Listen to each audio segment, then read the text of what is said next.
नमस्कार दोस्तों, स्वागत है आप सभी का एक बार फिर से विधिक रक्षा में।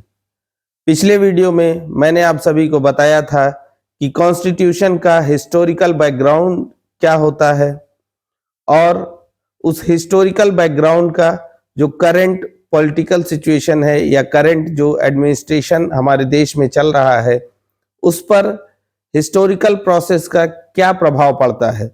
उसमें मैंने आप सभी को बताया था कि ब्रिटिश कैसे इंडिया में आए और कैसे वो एक व्यापारी से शासक बन गए। आज के वीडियो में मैं बात करूंगा कि ब्रिटिश रूल जो स्टार्ट हुआ वो कैसे इस देश में बढ़ता गया और कैसे कैसे धीरे धीरे डेवलप करता गया और कैसे जो हमारा करंट एडमिनिस्ट्रेटिव सिस्टम है, जो एडमिनिस्ट्रेशन का फंक्शन इस समय चल रहा है हमारे देश में, कैसे उसका आकार पास्ट में ही ले लिया गया था।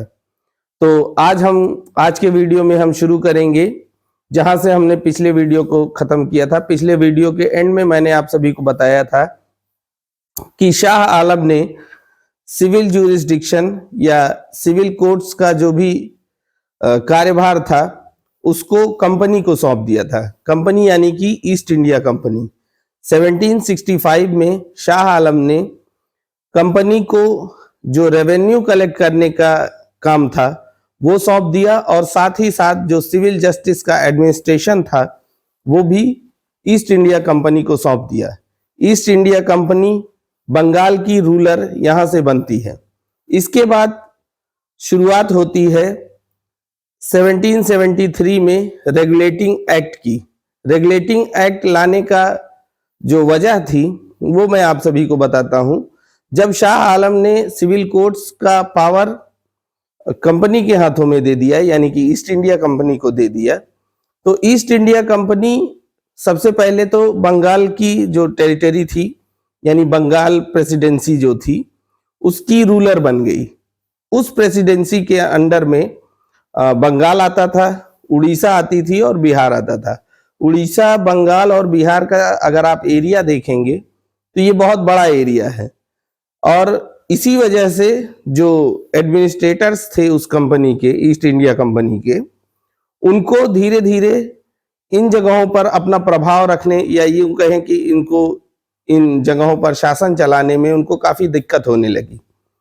तो जब उनको दिक्कत होने लगी तो उन्हें लगा कि हम इसको नहीं कर सकते हैं, यानी कि वो उनके बस की बात नहीं थी। क्योंकि अभी भी आप अगर देखें तो बंगाल, उड़ीसा और बिहार को अगर मिला दिया जाए तो ये एक बहुत बड़ा क्षेत्र बनता है जिसका पूरा एडमिनिस्ट्रेशन चलाना किसी एक कंपनी के बस की बात नहीं है। और उस समय में तो कम्युनिकेशन भी बहुत कम हुआ करता था, तो इस वजह से उनको डिफिकल्टीज आने लगी। तो उसके लिए अंग्रेजों ने क्या किया, ब्रिटिशर्स ने क्या किया कि उन्होंने इंडियंस को ही ये काम सौंप दिया कि आप वो काम करते रहिए जैसे इंडियंस पहले करते आ रहे थे, वही इंडियन ऑफिसर्स ही उस काम को करते रहे, कंटिन्यू करते रहे।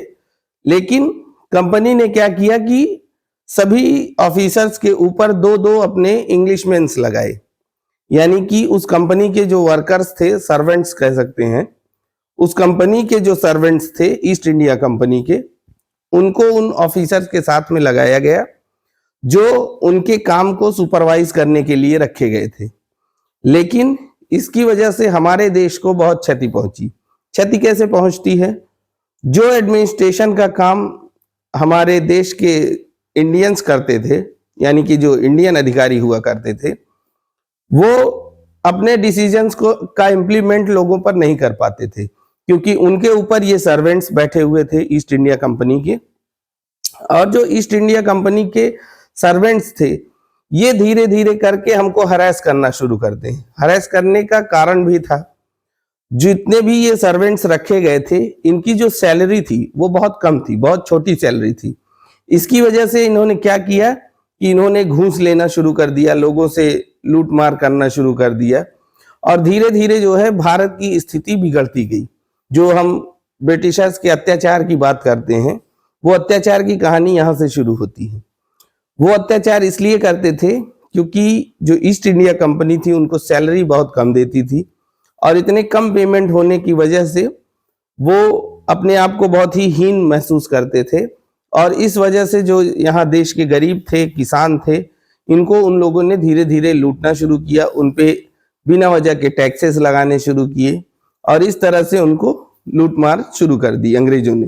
जैसा कि हम सभी जानते हैं कि अंग्रेज क्या करते थे।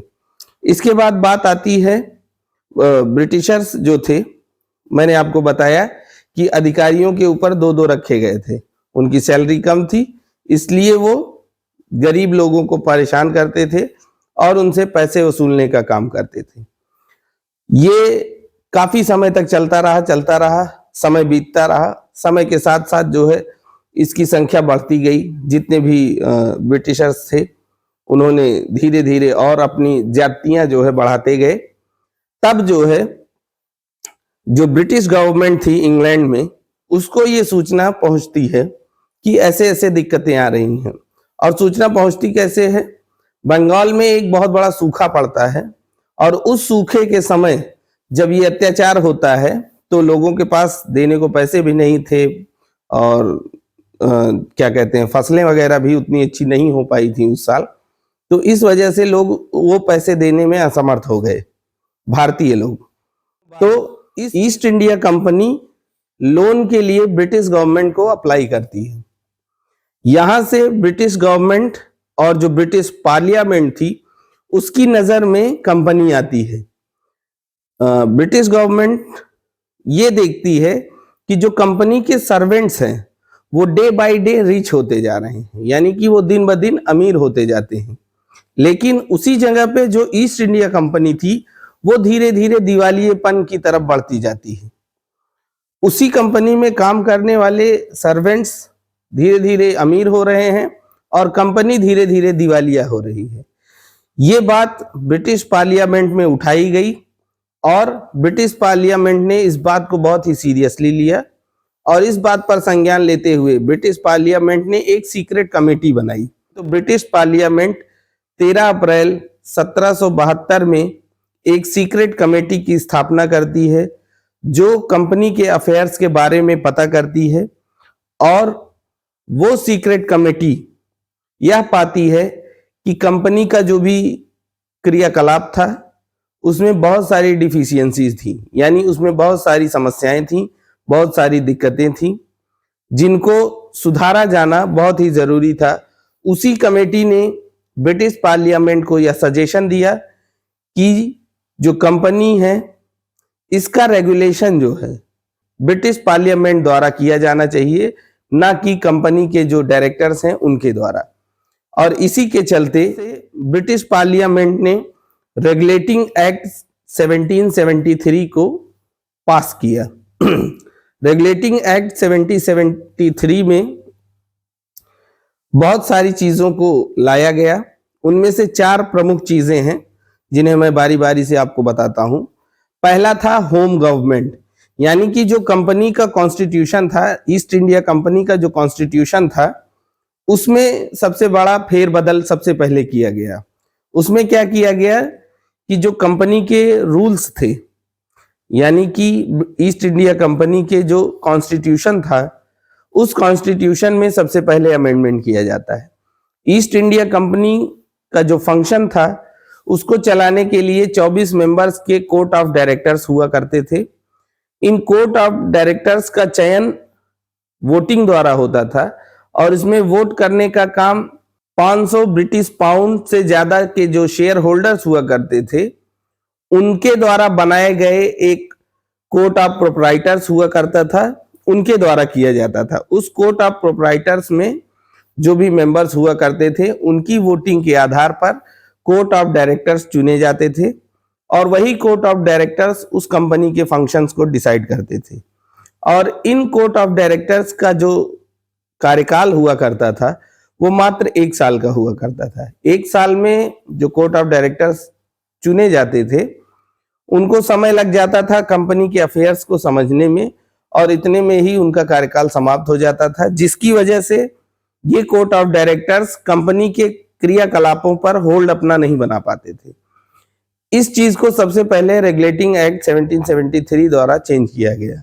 इस एक्ट ने यह लाया कि जो कोर्ट ऑफ डायरेक्टर्स होंगे सबसे पहले तो उनके चयन के लिए जो 1000 ब्रिटिश पाउंड से ऊपर के शेयर होल्डर्स होंगे वो उनका चयन करेंगे, यानी कि वो उस वोटिंग में शामिल होंगे जिसमें कोर्ट ऑफ डायरेक्टर्स का चुनाव होगा। दूसरा ये किया गया कि कोर्ट ऑफ डायरेक्टर्स का जो कार्यकाल 1 साल का था उसको बढ़ा के 4 साल का किया गया, और इसके साथ ही हर साल 1/4 यानी कि 1/4 भाग 1/4 जो कोर्ट ऑफ डायरेक्टर्स थे वो हर साल उनको उस पद से हटाया जाता था, यानी कि हर साल 1/4 वहां से हटते थे और 1/4 फिर से इलेक्ट होके वापस आते थे। तो सबसे पहला काम रेगुलेटिंग एक्ट 1773 द्वारा यह किया गया कि कोर्ट ऑफ डायरेक्टर्स का जो कार्यकाल था उसको बढ़ाया गया और साथ ही साथ उनके कार्यकाल में थोड़ी सी स्थिरता लाई गई। उसके बाद जो दूसरा बदलाव किया गया उसमें जो आप करंट सिचुएशन देख रहे हैं, करंट जो सिस्टम हमारे देश में चल रहा है, गवर्नमेंट ऑफ इंडिया जिस तरह से रन करती है उस तरह का फॉर्म लिया गया, उसमें उस तरह का रूप बनाया गया एक गवर्नमेंट ऑफ इंडिया का। उसमें क्या किया गया कि उसमें गवर्नर जनरल रूल लाया गया।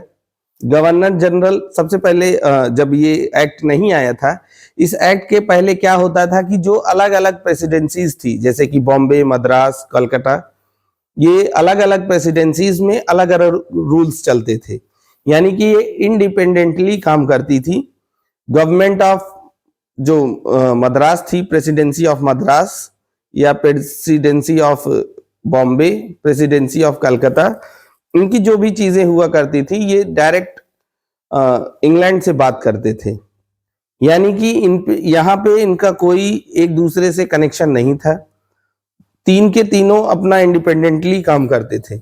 लेकिन इस रेगुलेटिंग एक्ट के आने के बाद जो प्रेसिडेंसी ऑफ बंगाल थी उसका सबसे पहले क्या किया गया कि प्रेसिडेंसी ऑफ बंगाल को टॉप पोजीशन दी गई, यानी कि उसको सबसे सीनियर बनाया गया और उसके अंडर में प्रेसिडेंसी ऑफ बॉम्बे और प्रेसिडेंसी ऑफ मद्रास को लाया गया, यानी कि ये दोनों जो प्रेसिडेंसीज हैं वो बिना बंगाल की इजाजत के कोई भी काम नहीं कर सकती थी, यानी कि जो एडमिनिस्ट्रेशन था पूरे देश का उसको सेंट्रलाइज करने के लिए यहाँ पे सबसे पहले शुरुआत की गई।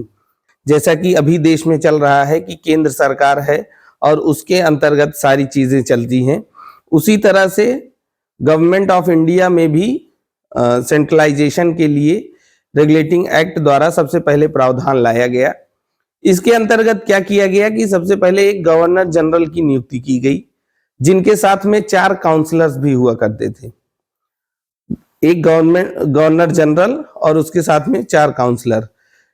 रेगुलेटिंग एक्ट 1773 के लागू होने से पहले का क्या था कि जो तीनों प्रेसिडेंसीज थी, presidency of Bengal, Madras and Bombay, ये तीनों प्रेसिडेंसीज इंडिपेंडेंटली काम करती थी और इनकी जो रिपोर्टिंग होती थी वो डायरेक्ट कोर्ट ऑफ डायरेक्टर्स को जाती थी जो कि इंग्लैंड में हुआ करते थे।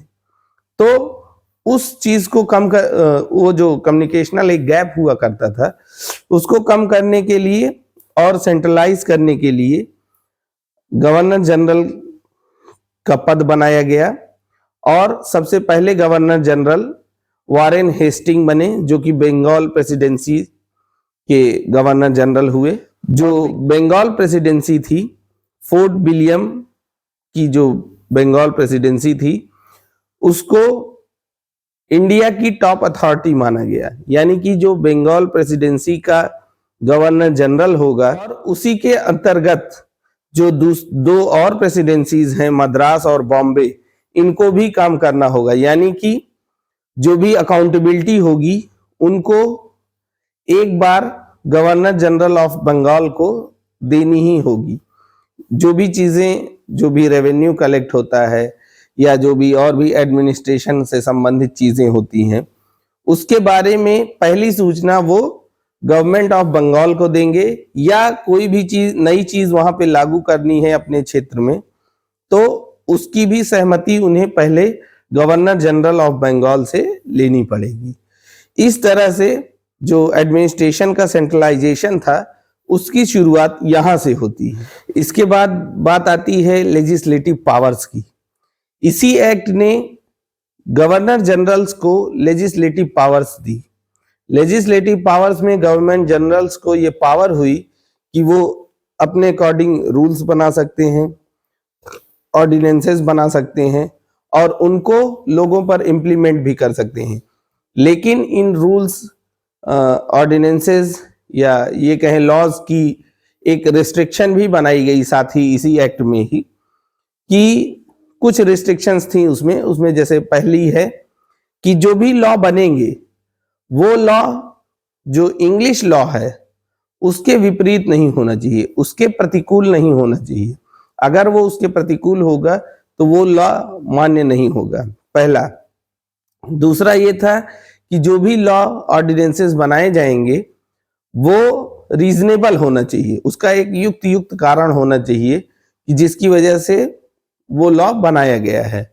और तीसरा उसमें सबसे इंपॉर्टेंट था कि जो भी लॉ बनेगा वो तब तक वैलिड नहीं माना जाएगा जब तक सुप्रीम कोर्ट में वो रजिस्टर्ड नहीं हो जाता है और उसका पब्लिकेशन सुप्रीम कोर्ट के द्वारा नहीं किया जाता है, तब तक वो लॉ वैलिड नहीं होगा। तो इस तरह से गवर्नर जनरल को लेजिस्लेटिव पावर्स इस एक्ट के माध्यम से दी गई। इसके बाद बात आती है सुप्रीम कोर्ट की। सुप्रीम कोर्ट की स्थापना, सुप्रीम कोर्ट का एस्टेब्लिशमेंट भी इसी एक्ट के अंतर्गत किया गया, यानी कि रेगुलेटिंग एक्ट 1773 द्वारा किया गया। इसके अंतर्गत सुप्रीम कोर्ट की स्थापना बंगाल में की गई, जहां पे एक चीफ जस्टिस रखे गए और उसके साथ में 3 अदर जजेस को भी रखा गया। और सुप्रीम कोर्ट में सिविल, क्रिमिनल हर तरह की सुनवाई शुरू की गई। सुप्रीम कोर्ट लॉज को रजिस्टर्ड करता था, जो भी लॉ बनते थे गवर्नर जनरल के द्वारा उनको रजिस्टर्ड करता था और उनका पब्लिकेशन करता था। और जो सुप्रीम कोर्ट का ज्यूरिसडिक्शन था वो ना सिर्फ बंगाल तक सीमित था, बल्कि जो अदर 2 प्रेसिडेंसीज थी, मद्रास और बॉम्बे, वो भी इसके ज्यूरिसडिक्शन में आती थी। साथ ही साथ ये नियम बनाया गया कि जो सुप्रीम कोर्ट की प्रोसीडिंग्स होंगी, किसी भी सूट की प्रोसीडिंग हुई, उसके अंतर्गत जो गवर्नर जनरल होगा, उसके काउंसलर्स होंगे और जो सुप्रीम कोर्ट के जजेस होंगे, इनको कभी भी अरेस्ट नहीं किया जाएगा। ये एक उसमें विशेष नियम था। इस तरह से रेगुलेटिंग एक्ट 1773 ने फंक्शन किया और देश में कुछ बहुत बड़े बदलाव लाए। लेकिन उसके साथ साथ इस एक्ट में बहुत सारी खामियां भी थी, जैसे कि गवर्नर जनरल, उसके काउंसलर और सुप्रीम कोर्ट के बीच क्या रिलेशन होगा, ये उस एक्ट के द्वारा डिफाइन नहीं किया गया। यानी कि ये संस्थाएं बना तो दी गई, लेकिन वो कैसे एक दूसरे के साथ कोलैबोरेट करके फंक्शन करेंगी, कैसे देश की परिस्थितियों को, सिचुएशंस को हैंडल करेंगे, कौन किसका क्या रोल होगा, ये उसमें नहीं डिसाइड किया गया। दूसरा सबसे बड़ा उसका माइनस पॉइंट ये था कि जो सुप्रीम कोर्ट था वो किस लॉ को एडमिनिस्टर करने के लिए बनाया गया था वो वहां पे था ही नहीं। यानी कि जैसे हमारे देश में इस समय कॉन्स्टिट्यूशन है और इस कॉन्स्टिट्यूशन को एडमिनिस्टर करने के लिए सुप्रीम कोर्ट की स्थापना की गई है, इस तरह से उस समय में नहीं था। सुप्रीम कोर्ट बना तो दिया गया, लेकिन वो किस लॉ को एडमिनिस्टर करने के लिए बनाया गया है ये कहीं पर भी नहीं डिफाइन हुआ, जिसकी वजह से इस एक्ट में बहुत सारी खामियां समय के साथ साथ उभरनी शुरू हो गई। इसके बाद बात आती है एक्ट ऑफ सेटलमेंट 1781 की। जो रेगुलेटिंग एक्ट 1773 था उसमें जो कमियां थी, उसकी जो डिफिशियंसीज थी, उसको दूर करने के लिए ब्रिटिश गवर्नमेंट ने एक्ट ऑफ सेटलमेंट 1781 लाया, जिसके अंतर्गत कई सारे सुधार किए गए जो कि रेगुलेटिंग एक्ट द्वारा नहीं किए जा सके थे। For example, act of settlement द्वारा सबसे पहले तो ये किया गया कि जो ईस्ट इंडिया कंपनी थी उसके जो सर्वेंट्स हुआ करते थे, सर्वेंट्स यानी कि उसके जो पदाधिकारी हुआ करते थे, उनके द्वारा ऑफिशियल कैपेसिटी में जो भी काम किए गए थे उन चीजों को सुप्रीम कोर्ट के जूरिसडिक्शन से बाहर कर दिया गया। जो एक बड़ा प्रश्न था सुप्रीम कोर्ट के जूरिसडिक्शन को लेकर, जो कंपनी के, ईस्ट इंडिया कंपनी के सर्वेंट्स के ऊपर था, इस क्वेश्चन को काफी हद तक सेटल करने का काम सेटलमेंट एक्ट ने किया।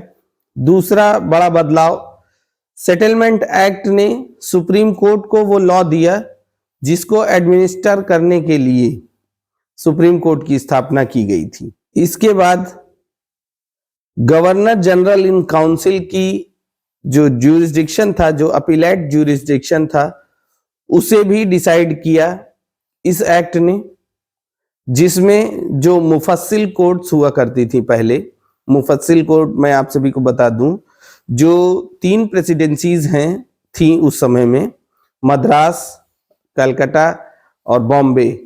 इसके अलावा जो क्षेत्र हुआ करते थे, इन प्रेसिडेंसीज के अलावा जो क्षेत्र हुआ करते थे, उनमें मुफस्सिल कोर्ट्स की स्थापना की गई थी, जिसमें भी सारे तरह के मुकदमे, सिविल हुए, क्रिमिनल हुए, हर तरह के मुकदमे सुने जाते थे। और उन कोर्ट्स में जो डिसाइड हुआ उसका अपीलेट ज्यूरिसडिक्शन डिसाइड करने का काम इस एक्ट ने किया। एक्ट ऑफ सेटलमेंट 1781 द्वारा रेगुलेटिंग एक्ट 1773 की बहुत सारी डिफिशियंसीज को सही करने का प्रयास किया गया।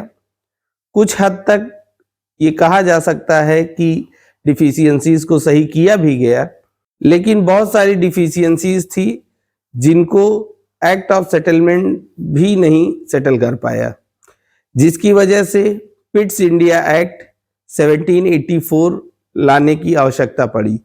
क्यों आवश्यकता पड़ी?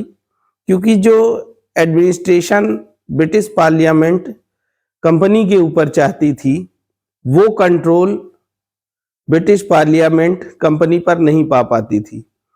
जैसे कि जब सेटलमेंट एक्ट द्वारा किए गए सुधारों के बावजूद भी स्थितियां नहीं सुधरी, तो ब्रिटिश पार्लियामेंट ने 2 कमेटीज का गठन किया।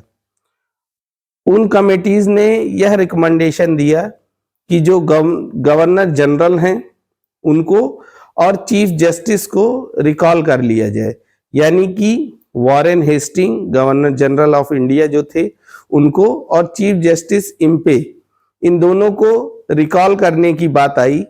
ब्रिटिश पार्लियामेंट ने इस बात को इम्प्लीमेंट करने का प्रयास भी किया, लेकिन जो कोर्ट ऑफ प्रोप्राइटर्स थे उन्होंने इस चीज से मना कर दिया, जिसकी वजह से इनका रिकॉल नहीं हो सका। और यहाँ पे जो ब्रिटिश पार्लियामेंट का कंट्रोल था वो एक तरह से उजागर होता है कि उसका कोई भी कंट्रोल जो ईस्ट इंडिया कंपनी है उसके ऊपर पूरी तरह से नहीं है। इसी कंट्रोल को पाने के लिए ब्रिटिश पार्लियामेंट द्वारा पिट्स इंडिया एक्ट 1784 लाया गया। पिट्स इंडिया एक्ट 1784 का सबसे बड़ा काम यही था कि उसने जो कंपनी के कोर्ट ऑफ डायरेक्टर्स थे उनके काम को विभाजित कर दिया। कंपनी का जो ट्रेड वर्क था, यानी कि कंपनी का जो कमर्शियल पोर्शन था उसको, और जो उसके पॉलिटिकल अफेयर्स थे उसको, इन दोनों को डिवाइड कर दिया गया।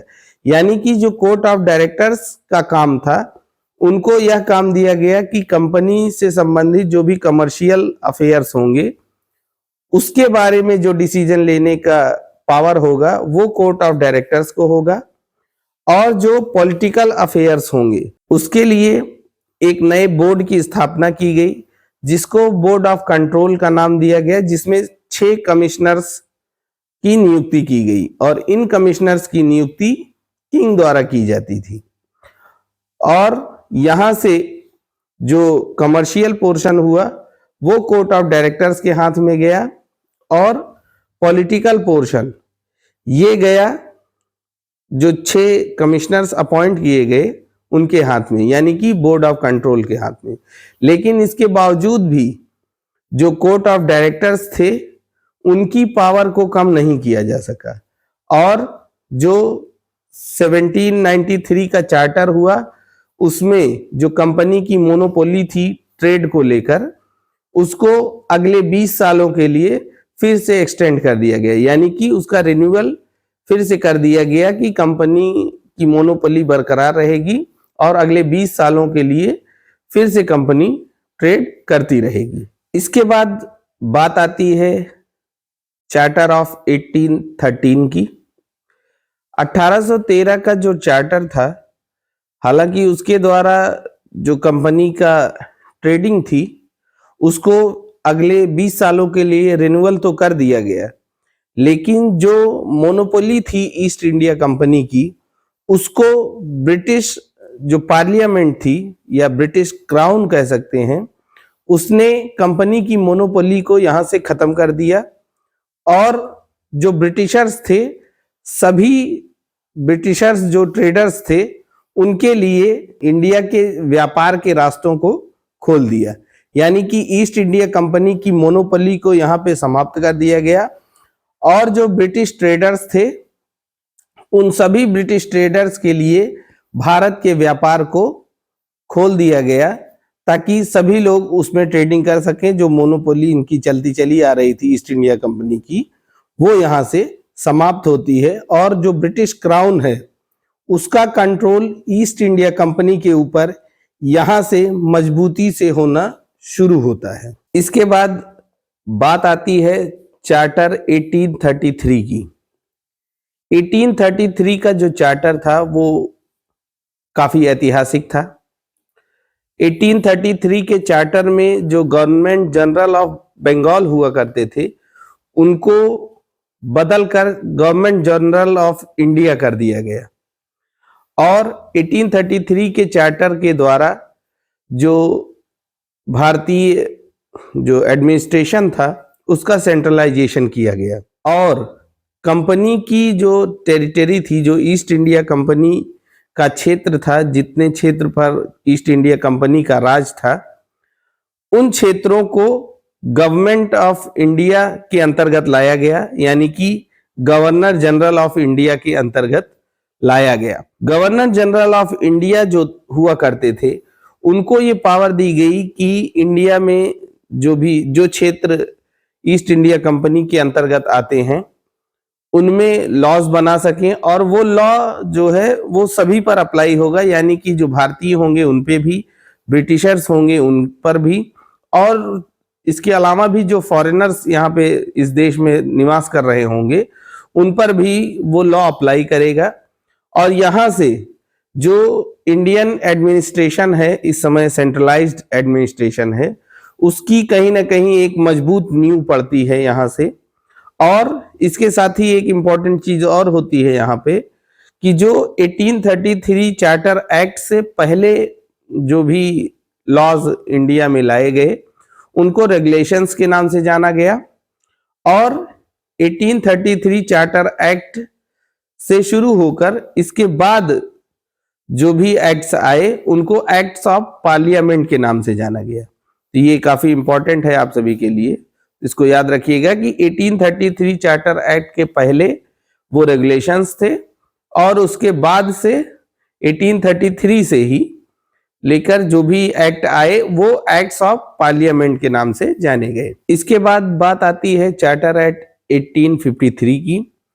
चार्टर एक्ट 1793 से लेकर 1853 के बीच ये लास्ट चार्टर एक्ट था और इसने भी बहुत इंपॉर्टेंट डिसीजंस लिए, जैसे कि इस एक्ट के अंतर्गत एक नए लेजिस्लेटिव काउंसिल की स्थापना की गई जिसमें टोटल 12 मेंबर्स हुए, यानी कि 12 मेंबर्स हुए। इन 12 मेंबर्स में governor general, commander in chief और उसके साथ में 4 मेंबर ऑफ काउंसिल्स और बाकी 6 लेजिस्लेटिव मेंबर्स होते थे, जिनमें 2 इंग्लिश जजेस हुआ करते थे।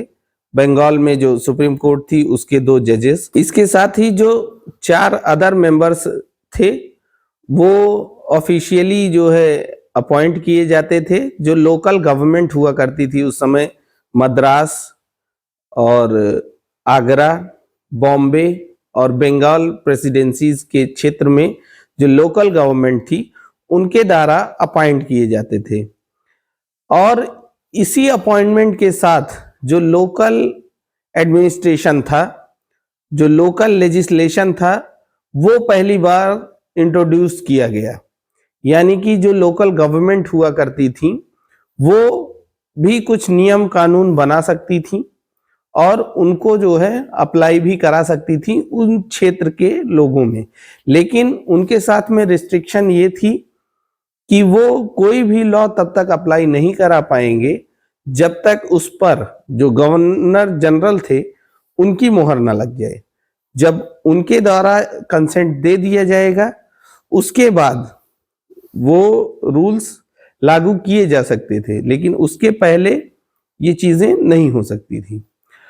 और इसी के साथ साथ जो ईस्ट इंडिया कंपनी का बिजनेस था वो बुरी तरह से प्रभावित होता है। ईस्ट इंडिया कंपनी के जो कोर्ट ऑफ डायरेक्टर्स थे उनको पहले ये पावर दी जाती थी कि जो भी लेजिस्लेटिव वर्क होगा उसका जो अपॉइंटमेंट होगा ऑफिशियल्स का, वो अपॉइंटमेंट करने का अधिकार या वो अपॉइंटमेंट करने की जो पावर थी वो पहले ईस्ट इंडिया कंपनी के कोर्ट ऑफ डायरेक्टर्स को थी। लेकिन यहां से इस चार्टर के साथ ही ईस्ट इंडिया कंपनी के कोर्ट ऑफ डायरेक्टर्स से वो पावर भी छीन ली जाती है। यानी कि ये जो चार्टर था, इस चार्टर के साथ ईस्ट इंडिया कंपनी के कोर्ट ऑफ डायरेक्टर्स की सभी पावर एक तरह से कह सकते हैं समाप्त हो जाती है और ईस्ट इंडिया कंपनी के खात्मे की जो शुरुआत थी वो यहां से होती है, जिसको हवा देने का काम 1857 की क्रांति ने किया। 1857 का जो विद्रोह था भारतीयों द्वारा वो किया गया। आप सभी उससे भली भांति परिचित होंगे, मैं इतिहास में बहुत जाना नहीं चाहूंगा। 1857 का जो विद्रोह हुआ उसने ये समझ लीजिए कि ईस्ट इंडिया कंपनी के ताबूत में आखिरी कील गाड़ने का काम किया और यहां से ईस्ट इंडिया कंपनी का अंत शुरू होता है। तो ये था हमारा दूसरा पार्ट। कॉन्स्टिट्यूशन का जो मैं हिस्टोरिकल बैकग्राउंड बता रहा हूं उसका ये दूसरा पार्ट यहीं पे समाप्त होता है। इसके आगे 3 और अभी पार्ट्स हैं, ठीक है। ये तो अभी जो मैंने आपको पार्ट बताया, ये जो हिस्टोरिकल बैकग्राउंड का हमारा सीरीज चल रही है उसका ये दूसरा पार्ट समाप्त होता है। अभी जो मैंने आपको पार्ट बताया ये 1765 से लेके 1858 तक का है। इसके आगे के पार्ट के लिए आप इस चैनल पर बने रहें। अभी इस कहानी को मैं और आगे बताऊंगा कि कैसे कैसे कॉन्स्टिट्यूशन का डेवलपमेंट हुआ।